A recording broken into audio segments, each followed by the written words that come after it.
محمد صلوات على محمد هل عليهم المحب ويبين وداده صلوا على محمد وآل بيت أحمد بالبهجة قلبا شغفت ومرنا السعادة صلوا على محمد وآل بيت أحمد ميلادك فرحة قلب يا محلى الولادة صلوا على محمد وآل بيت أحمد كل عاشق فيك انفتن بصوت حب نادى صلوا على محمد وآل بيت أحمد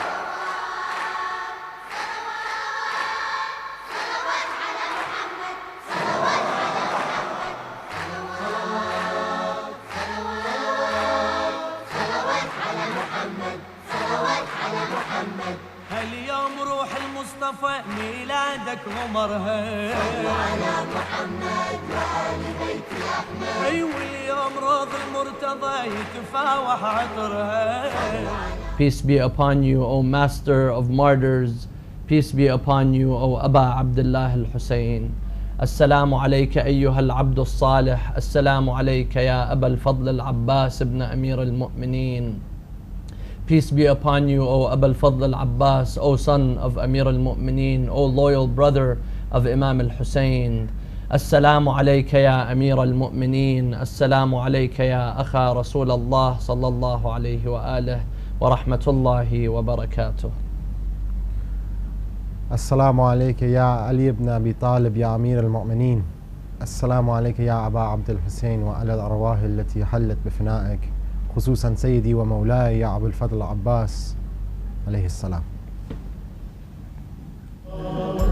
أبا الزهراء ملأت الكون حبا وجمالا يا صاحب الدين الحنيف لك الفداء سميت. Welcome back, dear viewers. Joining us tonight, Sayyid Saleh Al-Qazwini once again.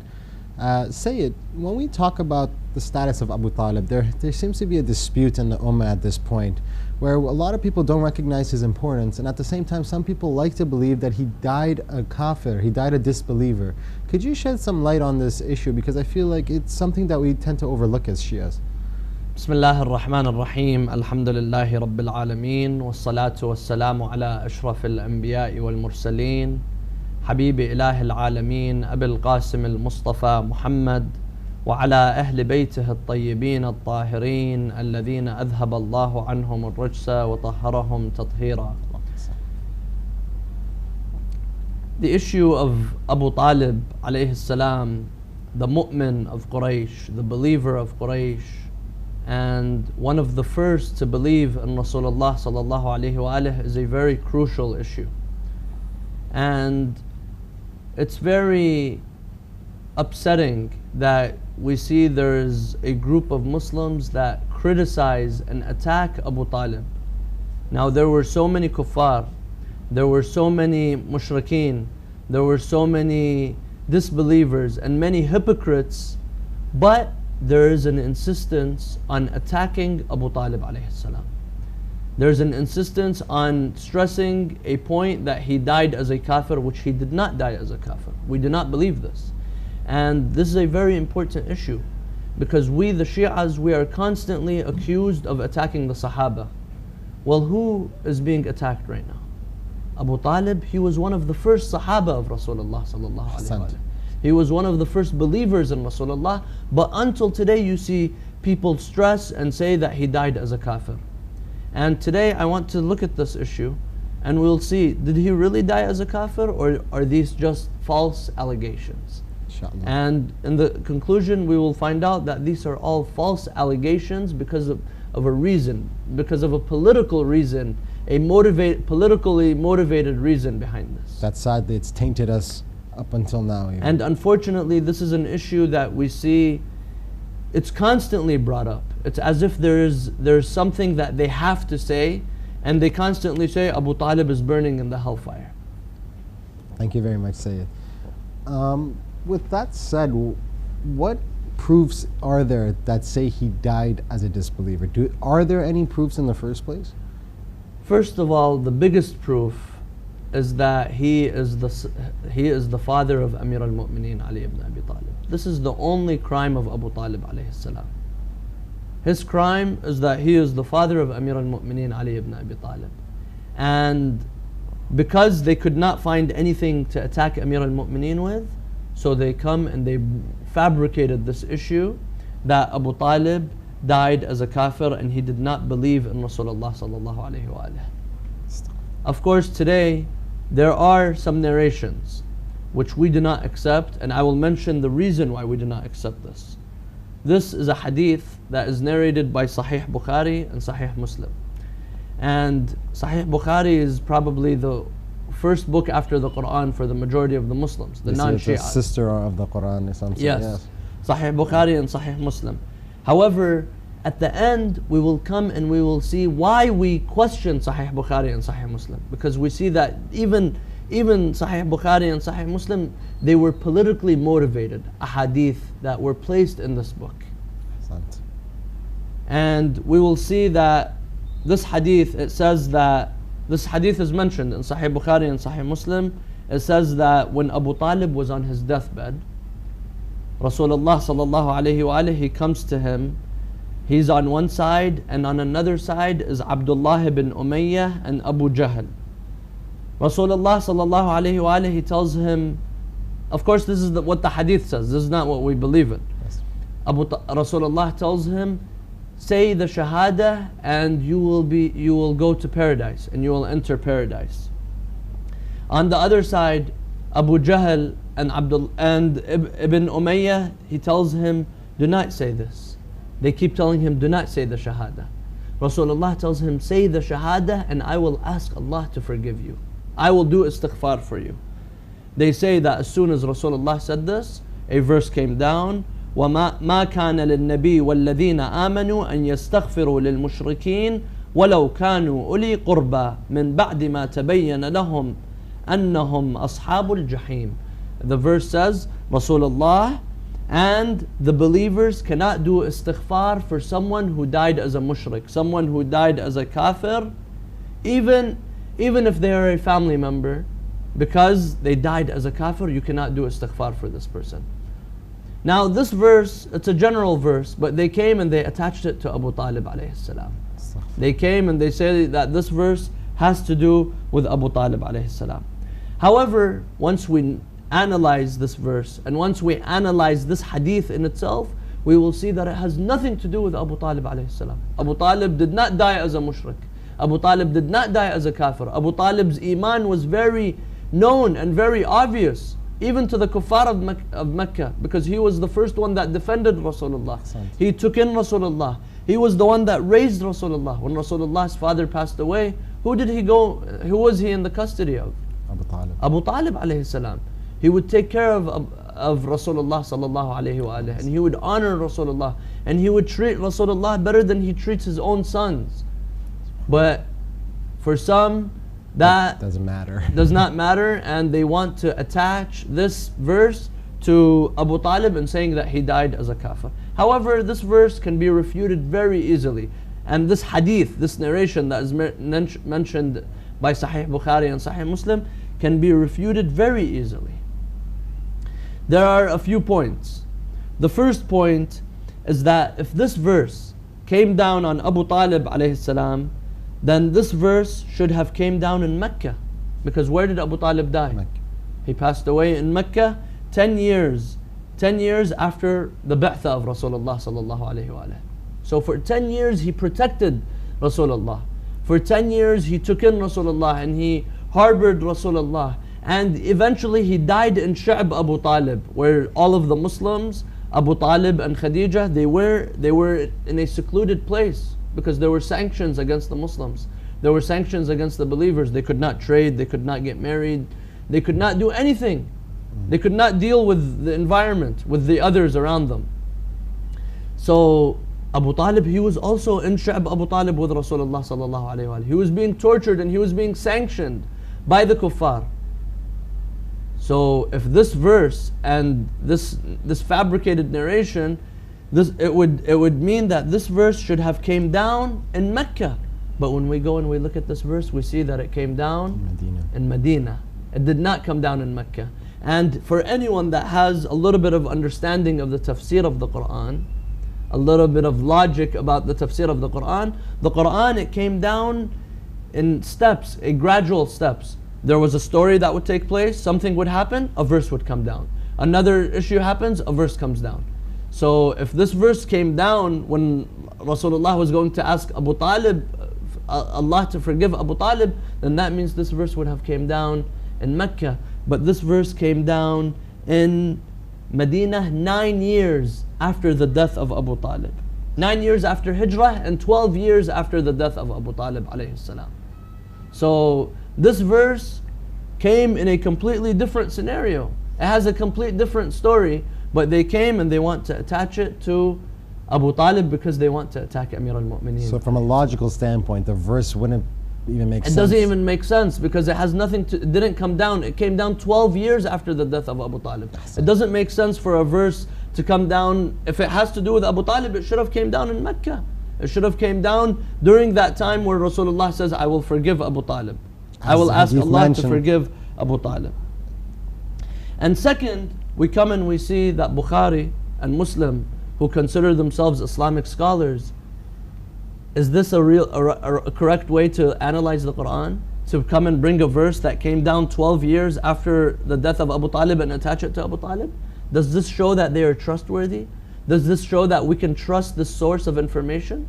Because today, many Muslims, they have left the Ahlul Bayt. They have left many other books. They have left the narrations of the Ahlul Bayt, and they go and they take their narrations from Bukhari and Muslim and these other narrations, these other narrators. And because they left Ahlul Bayt, it's almost as they've left the Quran as well. Yes, and when we see a clear example of someone that is taking a verse and attaching it to something, an issue, a story that happened 12 years earlier, this person loses his legitimacy.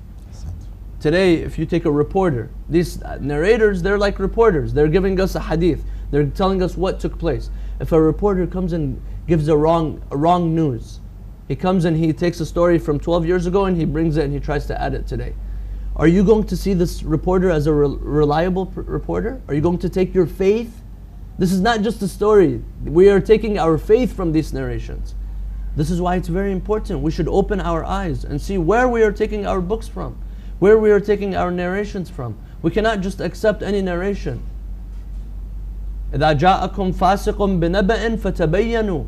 If a fasiq comes and brings you news, go and do research, go and make sure. Especially if it has to do with something with Allah and the afterlife, which has to do with heaven and hell, and this is a very serious issue. And an accusation as well. And it's an accusation. Rasulullah sallallahu alayhi wa he says, "Man kaffara musliman faqad kafar." He who says a Muslim is a kafir, someone who is really a Muslim, and labels this person as a kafir, then this person, he has committed kufr.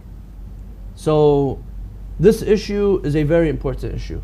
But this comes and brings us to question where we take our sources from, where we take our sources of hadith from. Bukhari, he died the year 256 after Hijrah. Imam Sahib al-Zaman was born 255 after Hijrah. They came and they asked Bukhari, why don't you narrate from Imam Sadiq alayhi salam? Imam Sadiq, he's the teacher of Abu Hanifa, he's the teacher of all of the other schools of thought. Because they all studied under one another, and Abu Hanifa he studied, and Malik he studied under Imam Sadiq alayhi salam. They tell him, why don't you narrate from Ja'far al-Sadiq? He says, Inna fi qalbi shay. There's something in my heart against him.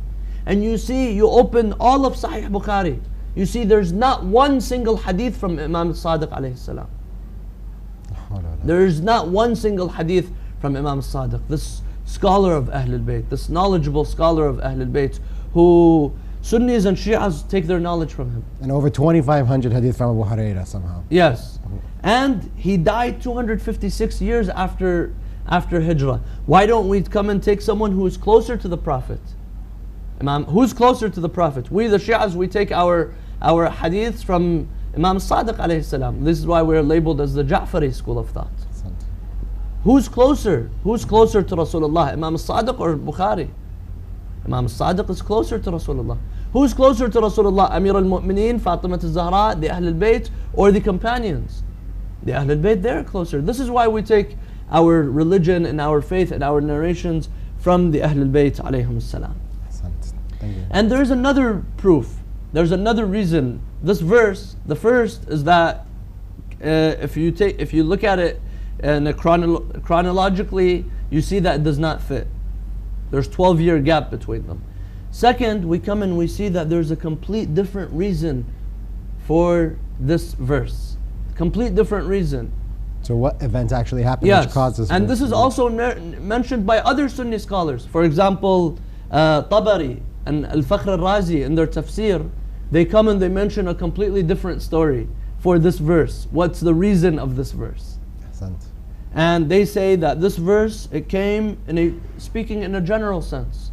Some of the believers, some of the mu'mineen, the ones that had just converted to Islam, they came to Rasulullah sallallahu alayhi wa and they tell him, some of our family members, some of our parents, and some of our loved ones, they died as kuffar. They did not join the religion of Islam. Can we ask Allah to forgive them? Rasulullah sallallahu alayhi wa he says, I will ask Allah to forgive them as long as Allah does not ban me and stop me from asking Allah to forgive them. So this verse came down. ما كان للنبي والذين آمنوا أن يستغفروا للمشركين ولو كانوا أولي قربى. The Rasulullah and the mu'mineen cannot do istighfar to the mushrikeen, even if they are close relatives. Now this does not mean relatives of Rasulullah. They are relatives of the other believers, not relatives of Rasulullah sallallahu alayhi wa alihi. Because we believe that Rasulullah and his forefathers and his father and his grandfathers, they all died on the religion and they all lived on the religion of Al-Hanafiyyah, where they followed the Tawheed of Prophet Ibrahim alayhi salam. And none of them died as kafir. None of them died as non-believers. This is why when we do ziyarah of Imam Hussein alayhi salam, what do we say? We say that you came from the sulb, from the backs, and from the you were passed on from fathers and forefathers, from pure fathers. لم تنجسك الجاهلية بأنجاسها. You were pure from the day Allah created your light and Allah created your soul. It was not touched by any filth. And this is why we believe that the forefathers and the fathers of Rasulullah sallallahu alayhi wa were all believers on the religion of Prophet Ibrahim alayhi salam. So, we did talk about these narrations being present in Bukhari, in Muslim. Is there a way we can see whether or not these narrations are actually reliable narrations, despite the fact they were politically driven? This is also a very serious issue, where we have to come, and whenever we take a hadith, there are rules and there are conditions that we have to have in order to accept the hadith. I cannot just come and accept any hadith. Yes. And there are conditions. Rasulullah sallallahu alayhi wa he tells all of the Muslims, he tells them, سَتَكْثُرْ عَلَيَّ الْكَذَّابَةِ. There is going to be a lot of people that are going to make false narrations and false hadith in my name. And then he would tell them, whenever you see a hadith, come and bring it with the Quran. See, does it go against the Quran? Does it contradict the Quran? If it does, then that means you do not accept this hadith. If it directly contradicts the Quran. And that's a universal law. This is a universal law. Sadly, people take the narrations over the Quran sometimes. Yes, you see sometimes there are some narrations that contradict the Quran that are accepted today. Like for example, there's a school of thought that claim to be Muslim that come and they say Allah has a body, Allah has hands, where Allah says لَيْسَ كَمِثْلِهِ شَيْءٍ لَمْ يَلِدْ وَلَمْ يُولَدْ وَلَمْ يَكُنْ لَهُ كُفْوًا أَحَدٍ. There's nothing like Allah subhanahu wa ta'ala. لَيْسَ كَمِثْلِهِ شَيْءٍ. But they come and they take other verses that they did not understand correctly, and they say Allah has hands, feet, and legs, and a face, and everything like that. This is because of the lack of understanding of the Quran and the tafsir of the Quran. And there's also another criteria, a very important criteria, and that is to come and look at the chain of narrators. See who narrates a hadith. Whenever we take a hadith, even from our Shia school of thought, we come a hadith from Imam Sadiq alayhi salam, Imam al-Baqir, Amir al-Mu'mineen. We come and we see who are the narrators. And are these narrators, are these truthful people? Are they liars? Are they people that are questioned? Is their aqidah questioned? Their ideology? Let's come and look at the narrators of this hadith. One of them is Al-Ash'ath ibn Qais. This man, Al-Ash'ath ibn Qais, the day that Abdul Rahman ibn Muljam struck Amir al-Mu'mineen, he was from one of the Khawarij. He tells Abdul Rahman, run from that door so they do not come and catch you. This is one of the narrators of this So a hadith. supporter of the killer of Amir al-Mu'mineen. The one who supported the killer of Amir al-Mu'mineen, the one who wants to give an escape route for the one who murdered Amir al-Mu'mineen. It's no surprise that he's going to come and say the father of Amir al-Mu'mineen is a kafir. And Bukhari found this guy reliable. And Bukhari takes this hadith. This is what's shocking to us. And another one, Samara ibn Jundub, one of the narrators, one of the Sahaba who was one of the munafiq, one of the hypocrites, by the name of Samara ibn Jundub. This man is narrated, Al-Allama al-Amini in his book Al-Ghadir, he mentions that Muawiyah paid this man 400,000 dirhams to go out in Sham, because the people in Sham, they did not see Rasulullah. Whenever they see a Sahaba, they say, oh, this person saw Rasulullah, let's come and try to take knowledge from this person. Not knowing that there are some of the Sahaba that are munafiqeen, some of them are hypocrites. Allah subhanahu wa ta'ala brings down a full chapter in the Quran, Surah Al-Munafiqeen, the chapter of the munafiqeen. Does that mean that all of the Sahaba are legitimate? No. There were many of them that were hypocrites. There were many of them. If they were all legitimate, then why would Allah say that there were some that were hypocrites? And that's something that I've noticed, that a lot of people insist on defending some Sahaba with no backing. They just have this sense of ghira, protecting them so much, when in reality it's very much possible for someone to just see Rasulullah. Because how many people lived with Rasulullah? There were over 100,000 people. Now there must have been some that were hypocrites, or else why would the Quran bring down Allah bring down a full verse, and Allah says about them, وَمِنْ أَهْلِ الْمَدِينَةِ مَرَدُوا عَلَى النِّفَاقِ. Allah tells Rasulullah, there are some people in Medina that you do not know them. You come, they say salam, they sit with you, they talk to you, and they have practiced this nifaq, this hypocrisy, that no one knows about it. But after the death of Rasulullah, it became very clear who was the munafiq and who was the mu'min, who was the believer, who was the one that stayed believing, who was the one that did not fall back over their heels. Because Allah says in the Quran, وَمَا مُحَمَّدٌ إِلَّا رَسُولٌ قَدْ خَلَتْ مِنْ قَبْلِهِ الرُّسُلُ أَفَإِنْ مَاتَ أَوْ قُتِلْ انقلبتم على أعقابكم ومن ينقلب على عقبيه فلن يضر الله شيئا. Muhammad sallallahu alayhi wa is Rasulullah. If he dies or is killed, will some of you turn back over your heels? This is a threat. This is Allah is telling them that some of you are going to turn against Rasulullah sallallahu alayhi wa. So this man, Samara ibn Jundub, he takes 400,000 dirhams from Muawiyah. Muawiyah tells him, I want you to go out in public in Sham and tell them that this verse came down on Ali ibn Abi Talib. وَمِنَ النَّاسِ مَنْ يُعْجِبُكَ قَوْلُهُ فِي الْحَيَاةِ الدُّنْيَا وَيُشْهِدُ اللَّهَ عَلَى مَا فِي قَلْبِهِ وَهُوَ أَلَدُّ الْخِصَامِ وَإِذَا تَوَلَّى سَعَى فِي الْأَرْضِ لِيُفْسِدَ فِيهَا وَيُهْلِكُ الْحَرْثَ وَالنَّسْلَ وَاللَّهُ لَا يُحِبُّ الْفَسَادِ. Speaking about someone who takes power and causes crime and kills and oppresses people. He says, this verse came down on Ali ibn Abi Talib. Ali ibn Abi Talib, he's the one that when he takes power, he causes crime and he kills and he oppresses people. This man, he takes the money and he goes and he says that this verse came down on Ali ibn Abi Talib. Now this is one of the narrators of this hadith, that Bukhari accepts his hadith, and he goes and he says Abu Talib died as a kafir. It's very apparent, some of these things are so cherry-picked that if we wanted to go to the biography of these narrators, you wouldn't imagine even putting that into a book. Yes. And it's very unfortunate. And another person is Marwan ibn al-Hakam, who we all know who Marwan was. We all know the hatred that Marwan had towards the Ahlul Bayt alayhim, especially Abu Abdullah, especially Imam Hussein alayhi salam and Imam Zain al-Abidin. And he had this very clear hatred towards the Ahlul Bayt alayhim salam. Him and his father were there during the Prophet's time as well, right? Yes. They were during the Prophet's time, but they were from the hypocrites. And his father was one of the ones that Rasulullah kicked out of, exiled from Medina. But later on, after the death of Rasulullah, he was brought back and he was welcomed with open arms. Sadly. And Marwan, he was related to Uthman, And because of Uthman, they're both Umayyas. Uthman, he took the power, he brought him back and he gave him power and he gave him a lot of money, and the zakat that came from Africa, he would take it. Marwan would take it. So these are the narrators that mention this hadith.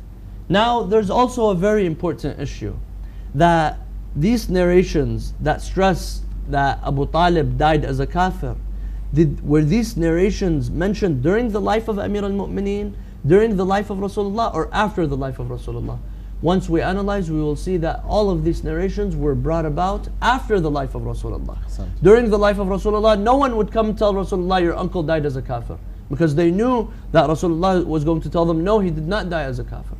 No one came and told Amir al-Mu'mineen, your father died as a kafir.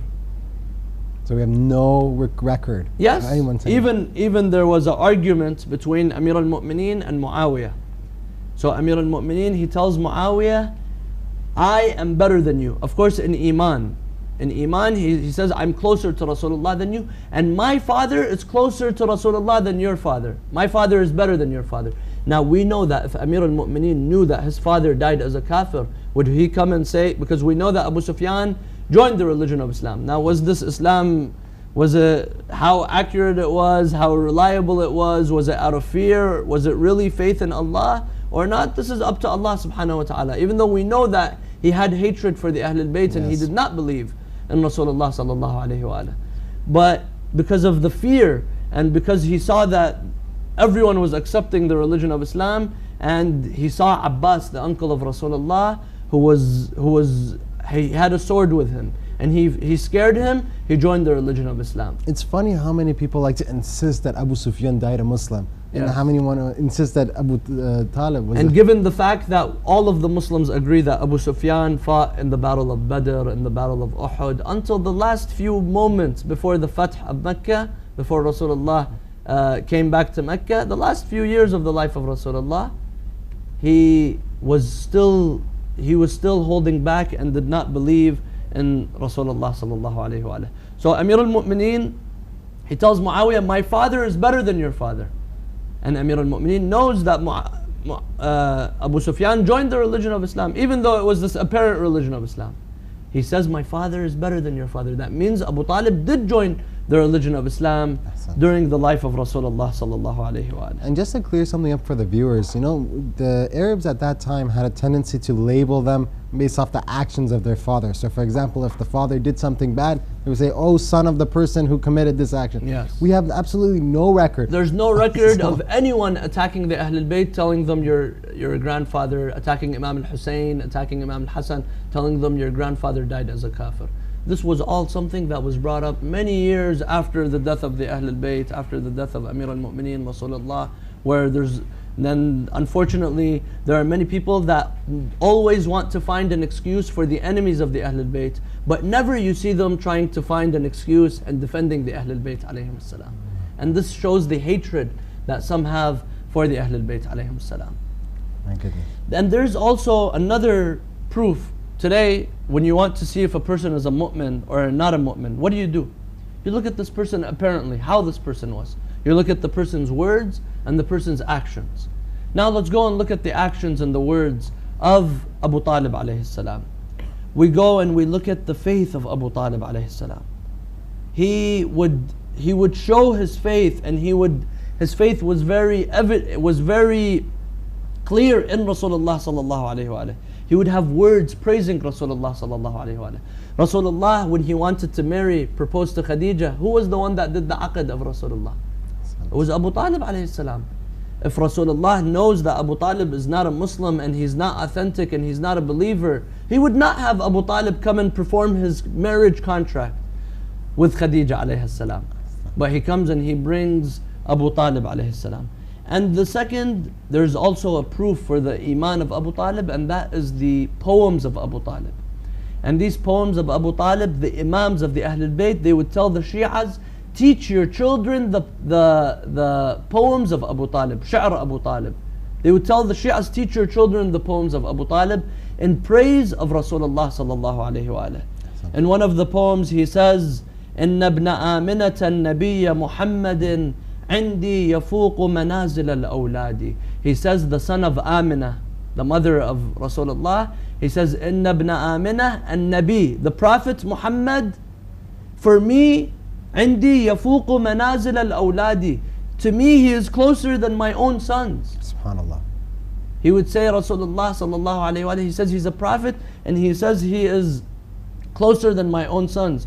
He says وَلَقَدْ عَلِمْتُ بِأَنَّ دِينَ مُحَمَّدٍ خَيْرُ أَدْيَانِ الْبَرِيَّةِ دِينًا. He says, I know that the religion of this man, Muhammad, is the best of religions. So how would he come and attack Rasulullah, or not believe in Rasulullah, when he comes and he says he says the faith of the religion of Rasulullah is the best of religions. And second, we come and we look at his actions. Who was the one that first defended Rasulullah sallallahu alaihi wasallam? It was Abu Talib. The hadith says that Abu Talib, he would come and he would place Rasulullah in the bed of his own children, and every night he would take Rasulullah and he would place him in another house, out of fear that they were going to come and attack Rasulullah sallallahu alaihi wasallam. He was afraid that there was going to be an attack on the house of Rasulullah. So every day he would come and he would tell Rasulullah, okay, today you sleep in the house of my son here. Today you sleep here. Today you sleep there. And he would place his own sons. He would place his own sons in the bed of Rasulullah sallallahu alaihi wasallam. And everyone knows about Amir al-Mu'mineen alayhi salam, when he slept in the bed of Rasulullah sallallahu alaihi wasallam. If Abu Talib did not allow that, he would not allow his son to be with Rasulullah. If he did not believe in Rasulullah, he would not allow Amir al-Mu'mineen to be with Rasulullah sallallahu alaihi wasallam. He would not support Rasulullah. He would not show his faith. He would not defend Rasulullah sallallahu alaihi wasallam. You would not let him raise his child. Yes, because we believe that, and Amir al-Mu'mineen, he himself says that Rasulullah, he raised me when I first was born, and he took me into his own custody. So the faith of Abu Talib is very evident and it's very clear.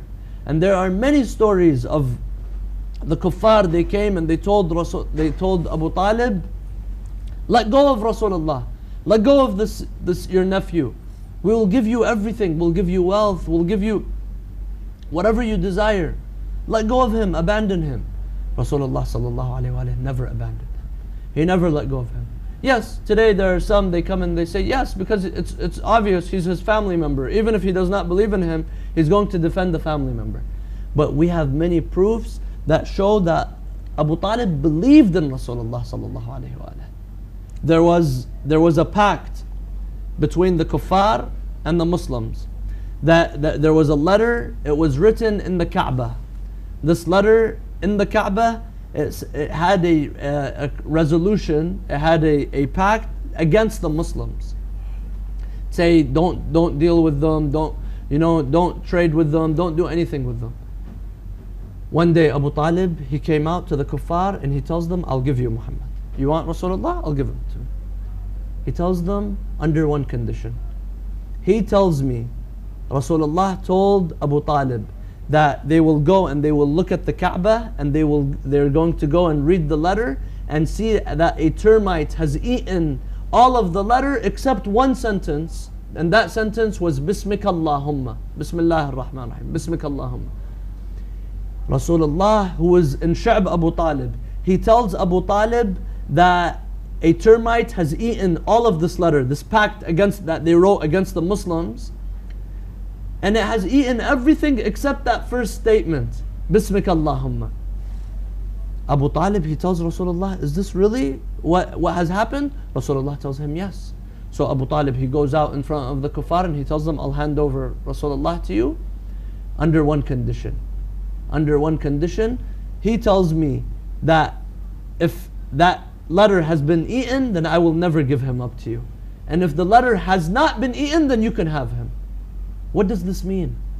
This means that he has 100% faith in Rasulullah sallallahu alaihi wasallam. He was willing to put the life of his nephew in danger, and he was putting his own life in danger just to say that because he believed in what Rasulullah sallallahu alaihi wasallam told him. He had iman in Rasulullah. When Rasulullah tells him something that they're not seeing, Rasulullah tells him a termite has eaten the letter.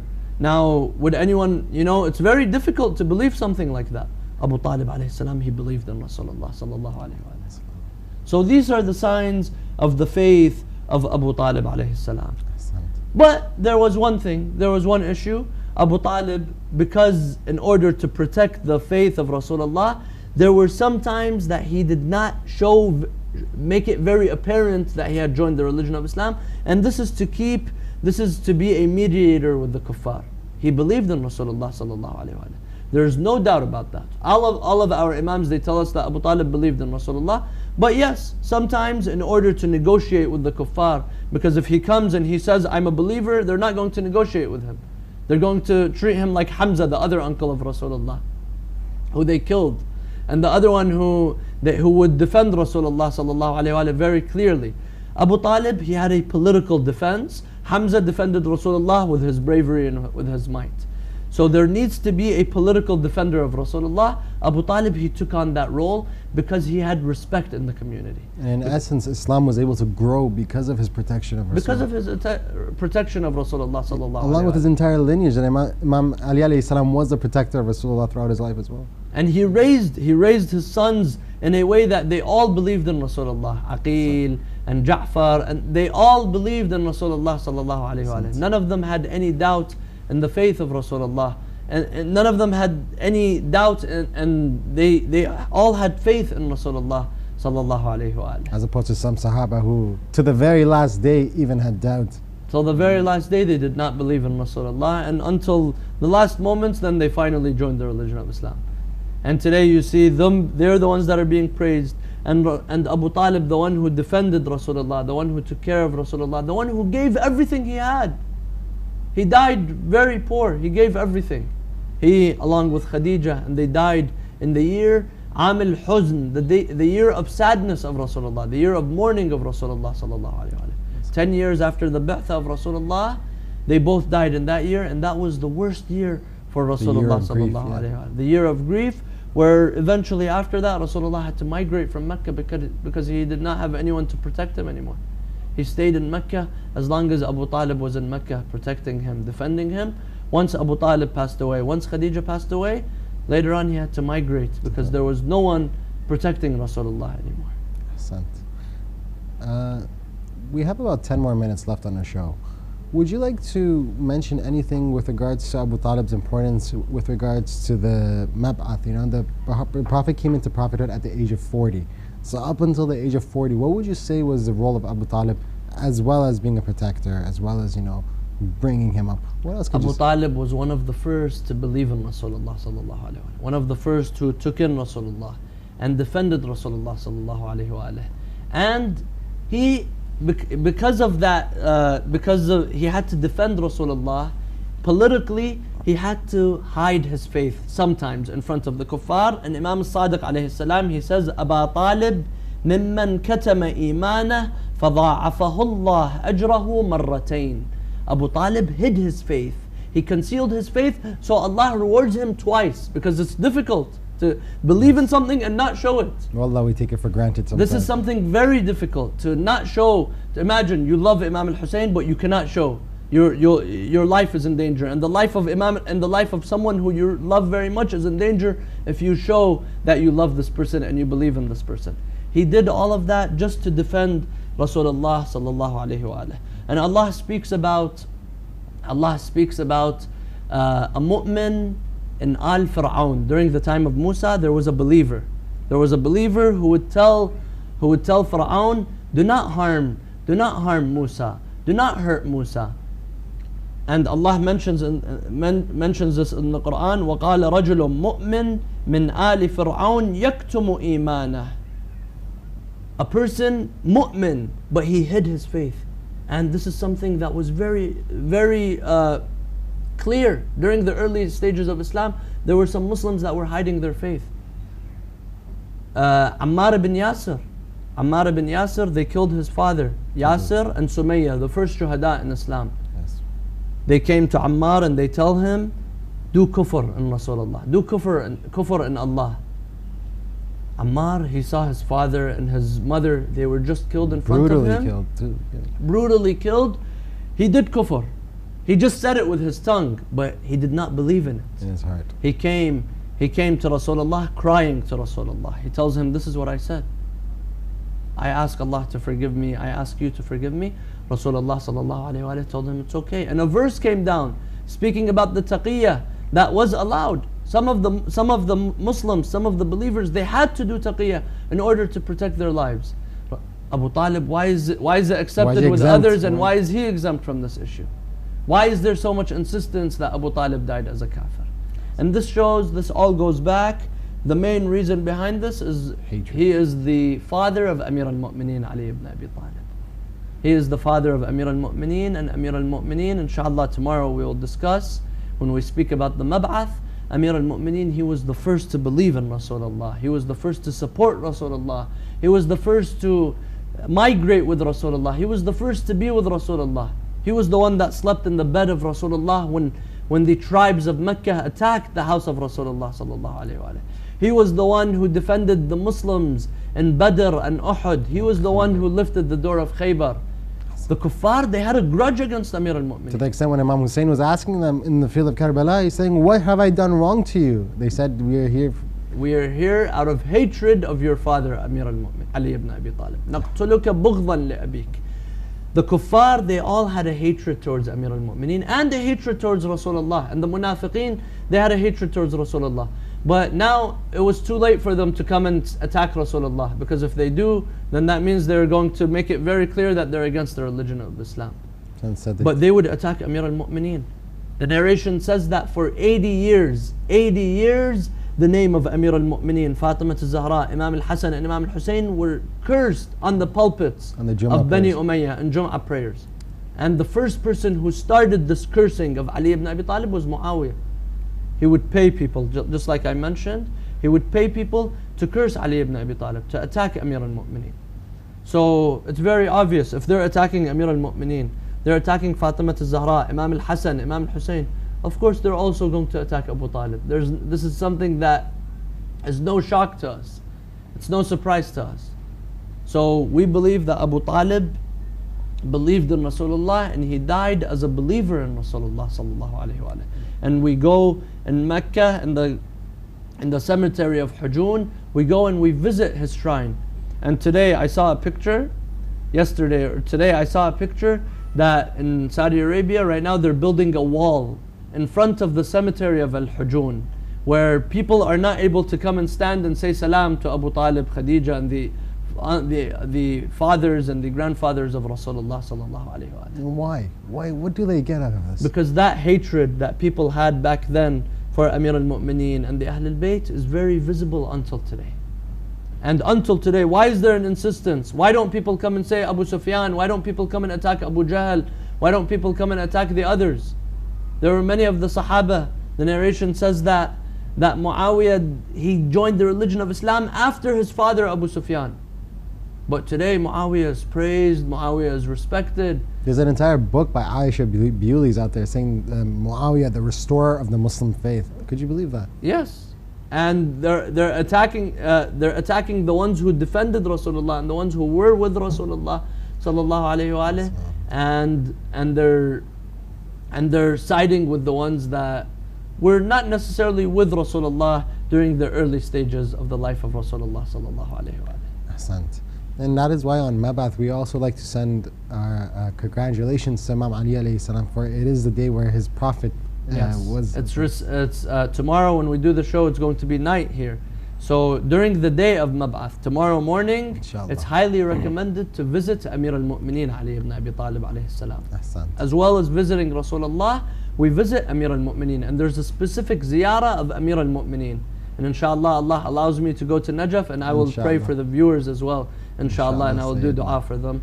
And we will visit Amir al-Mu'mineen because we believe, not only we believe, the Quran tells us that he is the nafs of Rasulullah sallallahu alayhi wa sallam. قُلْ تَعَالَوْا نَدْعُوا أَبْنَاءَنَا وَأَبْنَاءَكُمْ وَنِسَاءَنَا وَنِسَاءَكُمْ وَأَنفُسَنَا وَأَنفُسَكُمْ.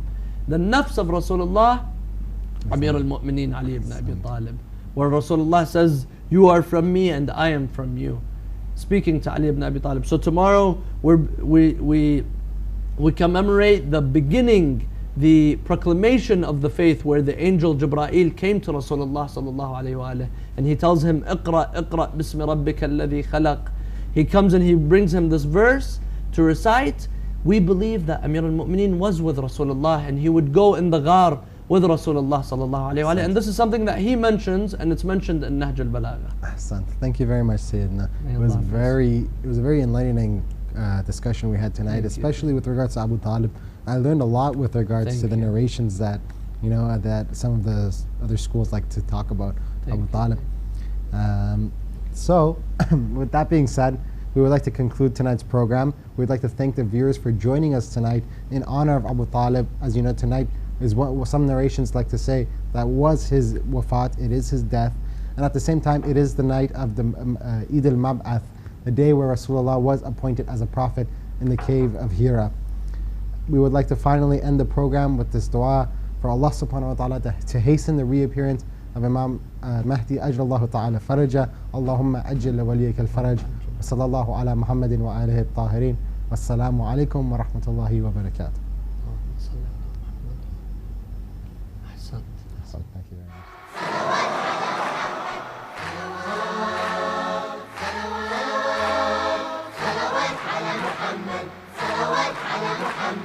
هل عليهم المحب ويبين وداده صلوا على محمد وآل بيت أحمد بالبهجة قلبا شغف ومرنا السعادة صلوا على محمد وآل بيت أحمد ميلادك فرحة قلب يا محلى الولادة صلوا على محمد وآل بيت أحمد كل عاشق فيك انفتن وبصوت حب نادى صلوا على محمد وآل بيت أحمد